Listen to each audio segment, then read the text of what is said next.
বন্ধুরা আসসালামু আলাইকুম, সবাইকে গুড মর্নিং। কেমন আছেন আপনারা সবাই? শীতের সকাল দেখেন, এখনো রৌদ্র উঠে না, আমার বাচ্চারা এখনো ল্যাপ গায়ে দিয়ে ঘুমাচ্ছে। এই কয়জন উঠছে, ক্ষুধা লেগে গেছে তাদের, তাই এদিকে একটু হালকা রৌদ্র।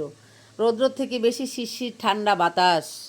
ওই বাতাসের কারণে বাচ্চারা ফ্লোরে বসতে চায় না, খেতে চায় না, ক্ষুধা লাগছে কান্না করতেছে। তারপর যে খাবে, খাওয়ার পরে তো শরীরে ঠান্ডা চলে আসবে। এখন এখানে দিছি একটু রোদের আসে, যারা ঘুমাচ্ছে তো ঘুমাচ্ছেই। হালুম বেটা এখানে সে ছিঁড়া জামা পরে আছে, জামা আবার রেডি করা লাগবে। এই হচ্ছে আর কি বন্ধুরা। দেখেন আপনারা কারা কারা কাদের বাসায় এরকম ময়নারা আছে, ওরা কি করতেছে, ওরা কেমন করে শীতের মধ্যে আমাকে কমন করে জানাবেন। আমি জানতে চাই যে আমার বাবুরা শুধু নকরামি করে, এগুলো করে না আপনাদেরগুলোও করে। তো প্লিজ যাদের এরকম আমার মতো ময়না যারা পালেন, যাদের আছে, প্লিজ আমাকে কমেন্ট করে জানাবেন ওদের কীর্তি কাহিনীগুলা কী করে ওরা, আমি জানতে চাই। বুঝছেন, সারাক্ষণ মানে নিজের কাম দাম বাদ দিয়ে, নিজের খাওয়া দাওয়া রেস্ট সব বাদ দিয়ে সারাক্ষণ শুধু তাদেরকে দেখা লাগে, তাদেরকে শুধু খেয়াল রাখা লাগে, তাদেরকে খেতে দিতে হয়। গরম দুধ গরম করে দাও খেতে, দুধ গরম করে নামানোর সাথে সাথে ঠান্ডা হয়ে যায়। তারপরে দুধ গরম করে দাও, খেতে দাও। তারপরে গরম গরম মাছ সিদ্ধ করো, গরম গরম ভাত রান্না করো, করে তাদেরকে মাছ কাটা বেছে তারপর খেতে দাও। তারপর আবার কে কোথায় ঘুমাবে তাদেরকে কম্বল পরিয়ে দাও, কম্বল গাইতে দেয়। এই যে দেখেন কম্বল এখনও এখানেই আছে, কম্বল এখনও সরানো হয় নাই। ফ্রিজের উপরে দেখেন কত কাপড় চোপড় বিছানো, ওখানে ঘুমায়।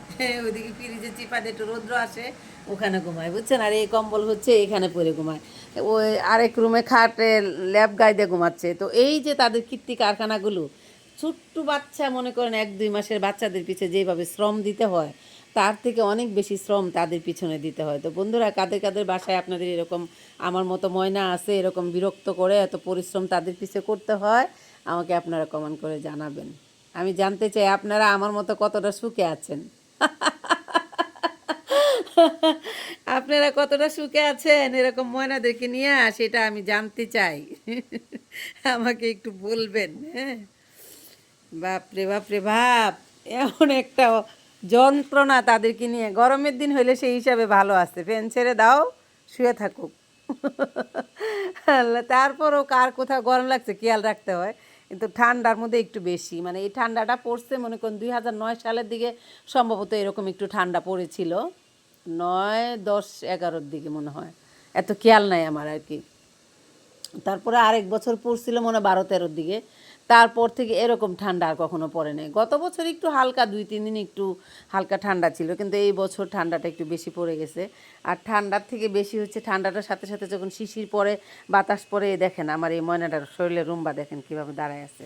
আমার ময়না এই মিনাকে দেখেন, দেখছেন, দেখেন মিনা রুম্বাগুলা, মিনার জামা এই দেখেন, দেখছেন, এই দেখাই আপনাদেরকে, এই যে মিনার জামা, মিনার জামা হচ্ছে এই যে শিলাচ্ছি, দেখেন মিনার জামা।